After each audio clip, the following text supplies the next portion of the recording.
I'm Wilkine Brutus, Michael Jai White. It's a pleasure to meet you. How are you today, man? I'm great. I'm great. You're starring in, directing, co-writing in the action comedy Trouble Man. With the title like Trouble Man, was this a direct nod to the 1970s black exploitation classic with Robert Hooks? Absolutely. I actually that was my favorite of the time. The other movies, there were movies like Shaft, Superfly, The Mac, and all those type of things.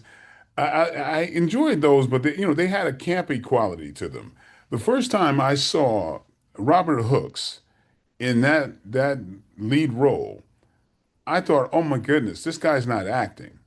I felt like this was like uh, the evolution. Trouble is here. He's street smart and steel hard. He's a healer, a fixer. My name's T, baby. Wears $600 suits. Drives a $10,000 car, and he carries two guns. One to stop trouble and one to make trouble. He was born in the ghetto and raised in the streets. He's been a man since he was a kid, and trouble is this man's name. If you got trouble, call T and leave a message. Service is prompt, efficient, and deadly.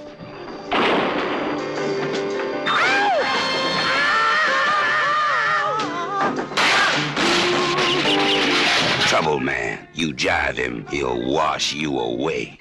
Trouble Man. And they had a real trained actor in that role, and it just did something to me. It just felt like, man, it was another level.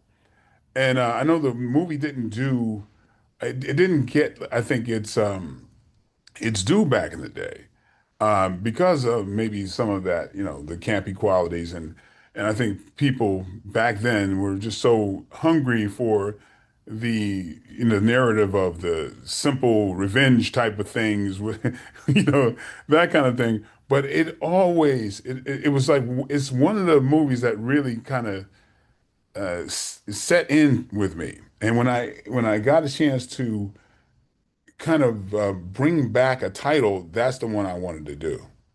And what inspired you to give it your own modern spin? Were you watching the film one evening and you were like, you know what, I need to make another version of it? What sort of sparked that interest? Well, it was the ethos of the character. He just did what he felt was right, and as a man, he was protecting his community. He was, he had this kind of Robin Hood type of quality, but he was like unmistakably an alpha black man, the likes of which that I really hadn't seen almost ever, I think. I mean, it was one of the most powerful performances that I can ever think of. And so to me, even when I did Black Dynamite, that's the image in my mind of a character that really was, I mean, his code was just very strong. And even though Black Dynamite was a comedy, I wanted to have its roots in a character like that. It seems like you're drawn to that code, to that male strength, that ethos that exists. Is that something you drew from the men in your life, your father, your uncles? Did you see yourself in him in some way? Absolutely. I draw from the men to me that like kind of embodied manhood to me. Those people who really, they did what it took to take care of their family. And whether they be rich or poor, it really didn't matter. Uh, it's a spirit, And I feel like back in the day there were men who it's basically, that would live and die by a code. And I felt like that's really the essence of manhood, to know that there's something bigger than yourself that you would die for. And I've always been attracted to people like that. Jim Brown was an image I saw growing up, and Fred Williamson. And for Jim Brown to become like a father figure to me in real life, and for him to I mean, he did his last performance. The last time, being in a movie was my movie, Outlaw Johnny Black. He and Fred Williamson were both in that movie. They're the ones who in the movie. So that shows you like how much that kind of persona and character meant to me. And so with Mr. Hooks being this amazingly talented black man and actor of stage, primarily stage, and being such a pioneer, and still to this day. And in fact, we're doing a documentary on him. So it just means a lot to me. And when I can, I'm going to give them their just due. And I don't expect, sometimes I don't expect the rest of the world to realize their magnetism and their majesty, because it's just not a thing that people tend to do. They tend to do that once someone's passed, but it doesn't escape me how incredible of an individual Robert Hooks has been and still is. You're giving these men their flowers while they're gone and also while they're still alive, Oh, absolutely. effectively. And Absolutely. If not for Outlaw, them, I think I wouldn't be who I am. wow, wow. And Outlaw Johnny Black was released in 2023, your most recent film prior to Trouble Man, I believe, correct? The most recent film that I directed, yes. Got you, got you. Now, And Now, this film, Trouble Man, is premiering during the American Black Film Festival, 2025 American Black Film Festival. Folks, during the festival's Community Day, which is on Sunday, will have an opportunity to watch the film, but also see you speak on a panel. How important is it to interact directly with the community about these kinds of projects, really touching people directly? I think it's extremely important. Again, my life was touched by someone coming into my community and planting a seed for me. So I devote my life to that. I'm a former school teacher. So I know with the right time thing to say to children, especially at-risk kids who may not have the wherewithal to find these other gems in life, because they're busy following the role models that are most readily available to them. I think is drastically important in any case that people come to the community, especially people who of influence, to come to the community and really share alternate roads to honor with kids, people who are less fortunate. So I mean, I devote my life to that, and this is one of the reasons why I even did this movie. And film in general has the power to convey these types of messages that you want to relay. How would you describe cinema's influence today, considering there are so many ways to watch a film? The democratization of the accessibility of film can make it quite difficult to really gain some of those lessons you want to convey. It's quite powerful and personal for me because I remember um, watching Fred Williamson in Black Caesar, uh, watching him at a drive-in theater, right?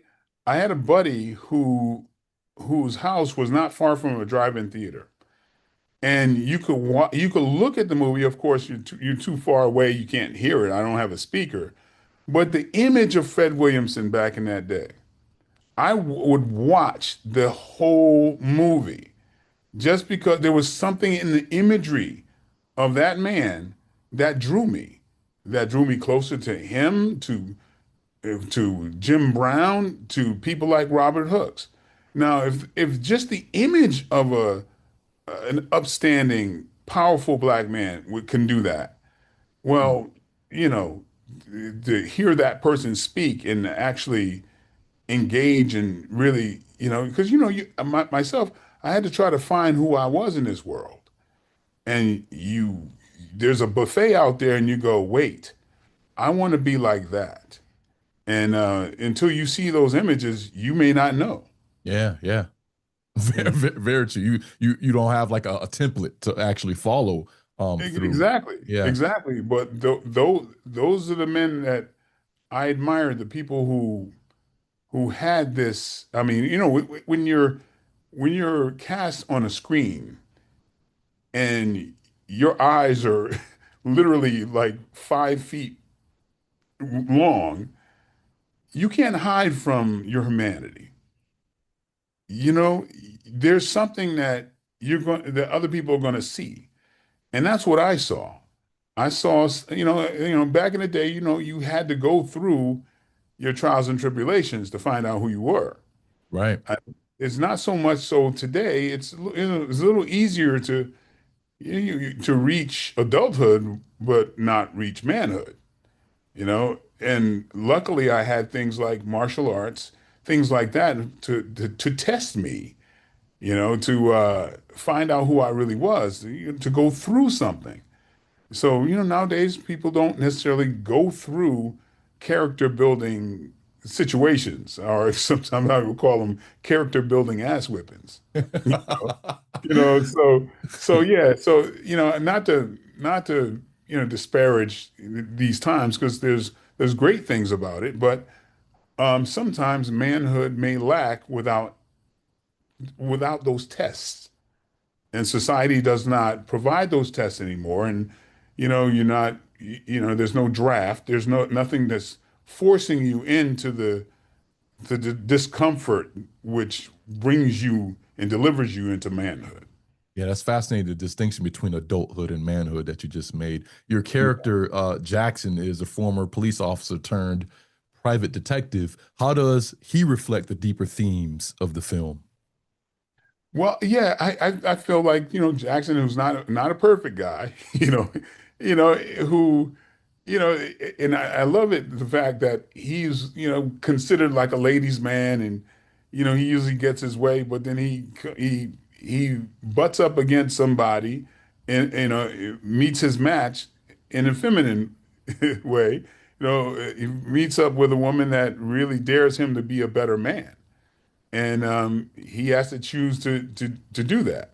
There's a lot of times there's the guy who seems like he has it all together, and on the surface, but and you can convince yourself that you got it all together, but it kind of shows that we all might have some work to do. And even though he's the lead character, he's got work that he needs to do on himself. Does that fit the theme of what you were saying earlier, how men need to go through a rites of passage to reach manhood, not just adulthood? Does he go through that process?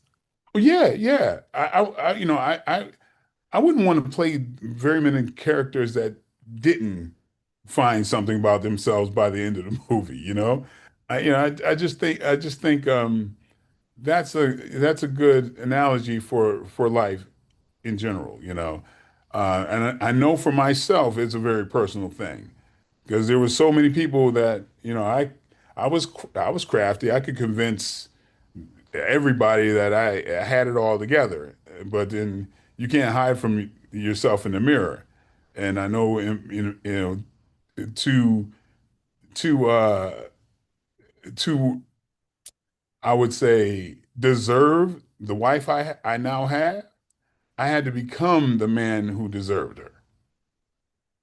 So that's a very personal thing. And the fact that my wife is in the movie with me and she plays my love interest, I actually have dialogue that that I said to her personally that convinced her that I was ready to step up and evolve. Wow. Yeah, Wow. so that's actually in the movie. So And, yeah, and as a man, that dialogue is an example of a man who not only reached adulthood but manhood, but is also being intentional with not only the rest of his life but his love life in that respect, right? Like you were moving intentionally, and now your woman can see you moving intentionally. Is that a fair assessment? that is an absolutely fair assessment. And it's so I get a chance to bring reality and truth and put it on screen. This is, I don't call it, it's cheating, but I literally put on just very very transparently. I mean, is it cheating or authenticity? Yeah, it's it's It's a authenticity. direct, Yeah, there are some genres of films that are semi-documentary, yeah, documentaries that yeah, are creative nonfiction, right? yeah. That But that might be a I creative didn't have to be nonfiction. I didn't have to be clever dramatically. You know what I'm saying? So it's kind of cheating because I'm like, I know this line works.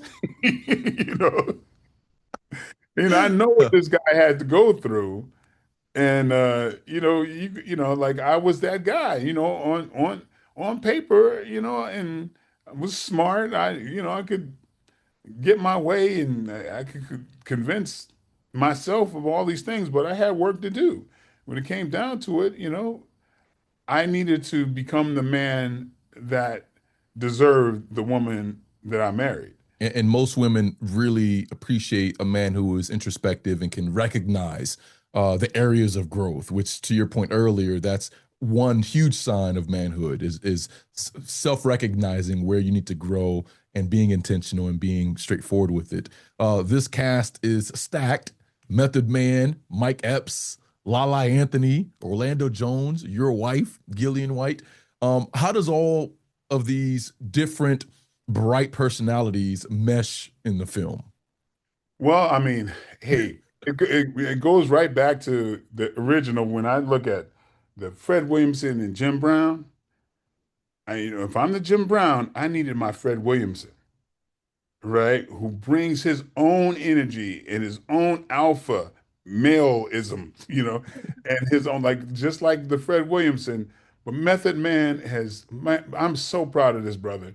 He is so talented, so just underrated, you know, but he is so talented, smooth, he's, worked out. He's got his body to a tremendous level. He's been very transparent, very much of a leader, sharing things for others, like issues of like like mental health and all this kind of stuff. I mean, that is a true leader in my eyes. And if it wasn't for him, I wouldn't have done this movie, to be honest with you. Really? I'm sorry. I owe it too much to authenticity than to try to fill those shoes with somebody who didn't have those qualities. And I couldn't think of anybody else better than Method Man. I see some So, similarities here. You both have strong women on your side. Both mm, have reached a level of understanding, self reflection, and self understanding. Is that where you resonated with Method Man? Have you both had that sort of intimate conversation about your own personal and professional journeys? there's things that's beyond having conversation. We understood each other like from the beginning. And if not for him, this movie wouldn't have happened on a lot of levels because what happens when two strong brothers try to connect, there's a lot of opposition that comes in the way of managers and everything else. And comes a time for yourself and the culture where you say, hush, I'm doing this because you may not understand. I'm doing this for not monetary reasons. I'm doing this for something that it's deeper because, he understood what I'm trying to do and trying to say in this movie.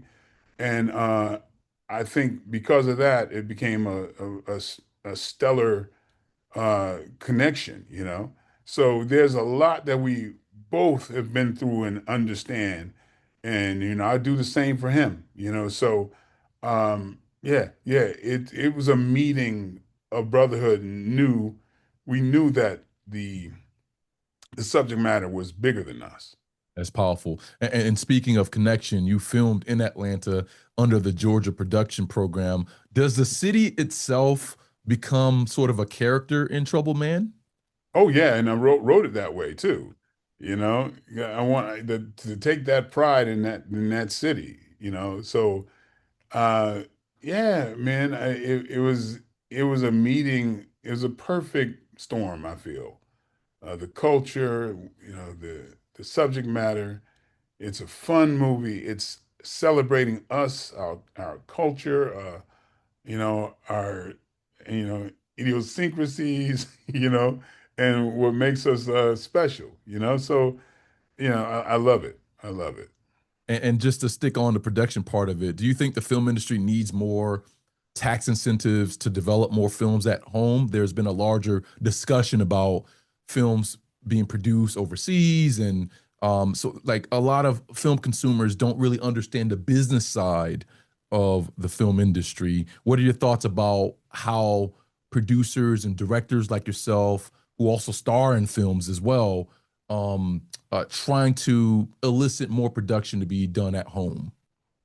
Well, I mean, I love the idea of doing things at home, but the way I look at everything is globally. You know, there's the home. I mean, I think what we produce here is global, and I mean, because hey, look at our music. You know, our culture is in our music, and it's felt. I don't care wherever I go. I could be in Romania, in China. I'll channel surf, and I'll watch their channels where their youth are emulating Black culture everywhere. So you can't tell me how that is not pervasive. Our culture just translates everywhere, you know? And so, we've been the dictators of that.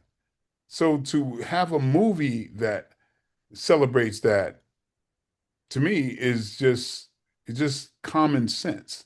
And that's a really fascinating point, that the American cultural product has been exported, especially Black music, Black culture, has been exported in all sorts of different countries. I had recently interviewed Lawrence Tate just before you, and we Mhm. talked about how Love Jones, the beauty of Love Jones is the soundtrack, and Oh how my the goodness, yeah. neo soul and the moving picture and just the marriage between the two. Did you put just as much emphasis on the soundtrack for Trouble Man? I did what, yeah, I did what I could, which was, it extended far beyond what our limitations should have been. I mean, we've got What do you mean by that? The limitation should have been. because this is done like a studio movie, but on a very independent budget, very small. You would not imagine how little money I used to get this movie done. It took people like Orlando Jones and Method Man and Lala Anthony and Keith Sweat, who has done some amazing original tracks for this movie. So it took them to work under what they're normally quoted to get this done. And then there happens to be a person who jumped on the same soundtrack as Keith Sweat, a man by the name of Stevie Wonder, who did it out of his heart for me. Oof. I have the greatest living musical legend ever, and he's part of the soundtrack. Keith Sweat, Stevie Wonder. Wow, I'm looking forward to hearing this soundtrack once I watch the film. I can't wait. Yeah, yeah. I mean, people understood the assignment, and they and they delivered. You know, like, come on, Stevie Wonder. That would be the budget of the movie right there. Stevie Wonder in a black exploitation film in Atlanta. Yeah, I'm just putting all of this together him, now. Stevie Wonder lending his harmonica to a song that is like the definitive song of the movie. Wow. I still can't believe it. I I can't wait to still, see that yeah, scene, to see that part you just mentioned of Stevie yeah. Wonder fitting that particular scene. I got about two more questions for you. Mhm, You've worked with Samuel Goldwyn Films on quite a mhm. few projects now, Yes. such as Outlaw Johnny Black in 2023. What's that creative relationship like, and how has it helped you shape your new film, Trouble Man? Oh, it's been overall pretty great, but there are some, every now and then there's some bumping heads because, there's the cultural differences, but probably not unlike what existed back in the 70s. So you got to fight for your vision, and hopefully you win more fights than you lose. So, but then you work together, and that's just the way it goes. You just try to do your best and keep moving forward. Yeah, you're an artist, the creator, and you have to advocate as well. Yes, I yeah. get that part of it, part of negotiation. Now, you get the question about the film Spawn quite often. I'm 42. I vividly remember the film Spawn. So I Mm. won't ask you any specific details about it. I want to ask you a broader question. Okay. Why do you think culturally people can't imagine a Spawn reboot without Michael Jai White? I guess because they saw the original with me. I guess that would be the answer to that. Um, I'm always fascinated with this because people have been talking about this reboot for over 20 years. And I get to a point where I go, why does everyone believe that there's a reboot? Yeah, Or and I should have said potential reboot because I'm not privy to any sort of details behind the scenes. But to your point, there is this sort of fascination that there will be a reboot at some point in time, this imaginary time. And they, if you read any forum, they're like, we won't see a film without Michael Jai White, even if he made just an appearance on it. So it seems like there is this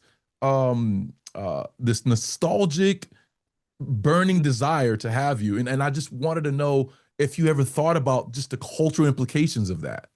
I really think it's because it means so much to so many people like yourself who grew up with, oh my God, there's a black superhero, right? And so I guess since I don't, I guess, I mean, not to toot my own horn, I don't look that much different or physically haven't declined at all. I guess people think, well, why not? And I know they've been talking about a few different people donning the Spawn cape or whatever. And my thing is, I don't own that project, so I'm kind of like, hey, out of respect to the fan base, of course I'd be there for that, but you know, I, I'm very happy for the the confidence in me doing that. Personally, if I did another Spawn movie, I'd hope it would be more like the comic book and not try to even go PG-13. I'd like to go, full out there, More emphasis on the storytelling Yeah, but aspect. but but but more emphasis on an adult, very dark rendition of that character. So that would be my vote. But I don't know. It's been talked about so much, and I believe Todd McFarlane said something about him doing the movie with Jamie Foxx and what have you, and he told me the concept, and I didn't quite understand it, but yeah, but I'm like, hey, Jamie Foxx is a very talented guy, and if that's your vision, then go for it. But the thing I don't quite understand is that the Todd has never directed a movie. I know he came up with Spawn, very much like Stan Lee, who also was never a director. I just kind of go, well, is there somebody who's backing him to a guy who's never directed a movie before? So it has to make creative sense. And to your point Yeah. about like if you were to even consider Spawn about how your desire for a more authentic Spawn from the comic book, now would probably a good time considering that Deadpool and Wolverine came out as Hmm. a rated R, Hmm. straight to the point, gutsy superhero Yeah. flick that has all of the, gutsy intangibles involved in it. Yeah. But to be completely honest with you, I'd have to have all the confidence that Todd McFarlane, who's never directed a movie, would know how to do that. Right, right. I'm sorry, it's just, it just, that's why I say I don't quite understand, Yeah, because I'm sure that would not be an inexpensive movie to do, and and for a first time director. yeah, that'd be tough. That'd be tough. Yeah, yeah, I don't quite get it. And I didn't quite believe it or understand it, but evidently a lot of people do. Now to segue, would Michael Jai White ever create his own, perhaps, superhero flick, anti-hero flick, Well, whichever yeah, sort of absolutely. I feel like there's something in the works that I have that is that is super powerful that I think is, I don't know. I mean, are you breaking news right now? Is no, this no, yeah. Well, I would, there's been things in the works. And so I've been very active with my own slate of movies, but one of them is something in this Spawn slash Blade uh, universe type of thing that to me would be one of the best superhero or anti-heroes that I've ever seen. and give me a little juice? Would it be an original take or Oh remake yeah, or definitely an original. wow, It's wow. definitely it's an original, but I have not seen anything of its equal. I have And, not read anything of its equal. and since it's in the works, where would the protagonist be based? What city? What, obviously Trouble Man is in Atlanta. If you could give This some without giving too much away, where would this like, protagonist is in another part of the world. oh, Yeah, yeah. This is intergalactic almost? no, no, no, no. Another No? part of the world. It is the world, but it's not Okay. another world. Yeah, Okay, yeah. got you, got you. Yeah, but it's this is something I've been putting together for the last almost 8 years. Wow, that's powerful. So yeah, yeah, and the talent pool that's connected with it are huge international action stars. Any particular timeline? You said it's been 8 years. How far you are in I, it's pre-development, obviously. we almost went into production last year. I'm really confident that uh, the 2026 that we'll be breaking ground. That's powerful. Well, Yeah. last question. Any update on upcoming projects we should look out for? That's much more sooner than the film you're working on. Well, yeah, well, of course, there's Trouble Man. Trouble Man. Uh, in the same festival, I have another movie that's a family drama Oh, called The Secret Between Us. The Secret. Ah, got you. Secret Between Us, another movie I got done in Atlanta, and I put out a challenge. I put out that challenge today. That one shows on Friday, on the Friday the 13th at 4:45. I put out what I call the Kleenex challenge, and I say those little packets of Kleenex, Hmm. bring two. Every screening I've ever had has had just, it's like, you'll go through some Kleenex. Yeah, it's resonating with people in a very visceral way.